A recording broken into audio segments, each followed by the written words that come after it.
Words you don't often, if ever, hear from the left side of the aisle. Trump was right. That, however, was the admission of Democratic Senator Mark Warner when it comes to the former president's warning concerning China-owned social media app TikTok. We're thrilled to welcome in Senator Warner from the great state of Virginia. Senator, great to see you.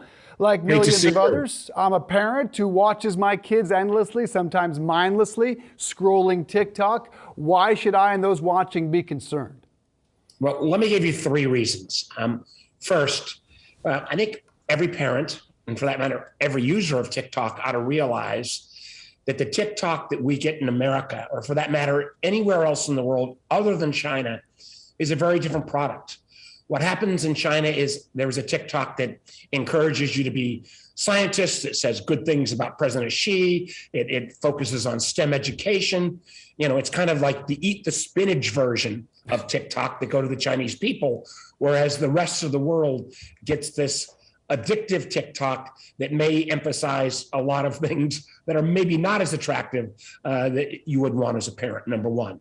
Number two, TikTok is this, at a level even greater than, say, Facebook was at its peak, is absorbing enormous amounts of information about any user, literally down to the keystrokes, to your eye movements, not only the information in your posting, but all kinds of things that are happening in the background. And a whole lot of that information, no matter what they say, because the code is being written in Beijing, that information is ending up somewhere in China. And the third thing is, and I don't think most folks have focused on this, is that TikTok is literally like a communications network. And the Communist Party in China, the laws require that any company, their first allegiance is not to shareholders or customers, but it's to the Communist Party. So the party can dial up or dial down. I'm not saying they create the content, but you may suddenly, if we were suddenly in a conflict over Taiwan, you could be assured the Communist Party would say, well, we're going to de-emphasize any content that appears on TikTok that might say positive things about Taiwan and absolutely do the reverse. So there's the problem of what we're getting versus what the people of China are getting. There's the focus that most parents have in terms of, oh my gosh, all my kids' information is somehow being stored in a foreign country. But third, and I don't think this has gotten nearly enough focus, is that this literally is a 21st century communications network, and you've got somebody adjusting the dial out of Beijing that really is putting a particular political point of view into the atmosphere.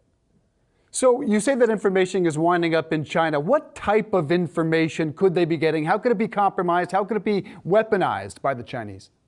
Well, remember, the Justice Department has been trying for 2 years to find a way to make sure there was a complete separation.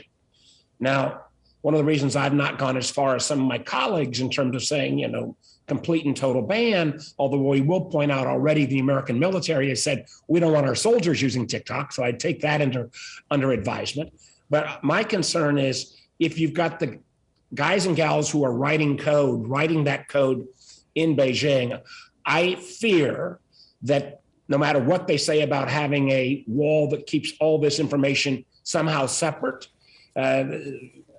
I'm enough of a techie to know that if you're getting in and writing the code, you're going to get access to a lot of that data. So I'm afraid how that information could be potentially used to leverage people's behavior, to expose things that are inappropriate. And just the same way we were concerned about a lot of our information being monetized or manipulated by Facebook, I think you ought to have those same concerns, and even more so when you're talking about TikTok. And then this issue in terms of misinformation and disinformation, dialing up or dialing down the content that you may be receiving based upon Communist Party policies. We saw an example of how this kind of misinformation can have horrendous consequences. A few years back, when in Burma, which is now called Myanmar, the government there used Facebook as a way to incite violence against what was called the Rohingya minority in that country.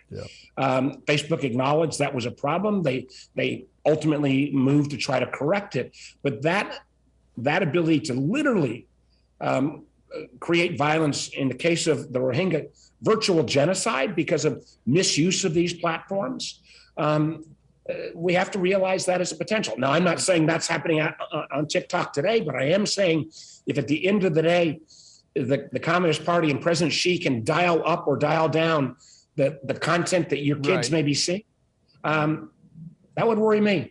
Well, it's interesting that a Republican senator actually agrees with you on this. That's nice to hear, Senator Marco Rubio. But what you say you don't want an outright ban. What can Congress do? And if you could, what should parents do that are out there wondering, wait, should I keep my kids off this app? Well, first of all, one of the reasons Marco and I agreed I'm the chairman, he's the vice chairman of the Intelligence Committee. We see, in a way that I can't share all the details, some of the enormous challenges that TikTok poses. I've said, and my kids are now in their early 30s and late 20s, so I can't completely regulate what they're doing. But if I had young kids, I wouldn't want them on TikTok. The only reason why I've not gone, for example, as far as Senator Rubio has at this point is I want to give the Justice Department at least the chance to somehow make the case that they can have this separation of information and that your kids and our personal data is not being stored in Beijing. But even if they were able to prove that, they still have the secondary problem of TikTok being used as a communications network that ultimately the information can be dialed up or down based upon the whims of the Communist Party of China. That really bothers me.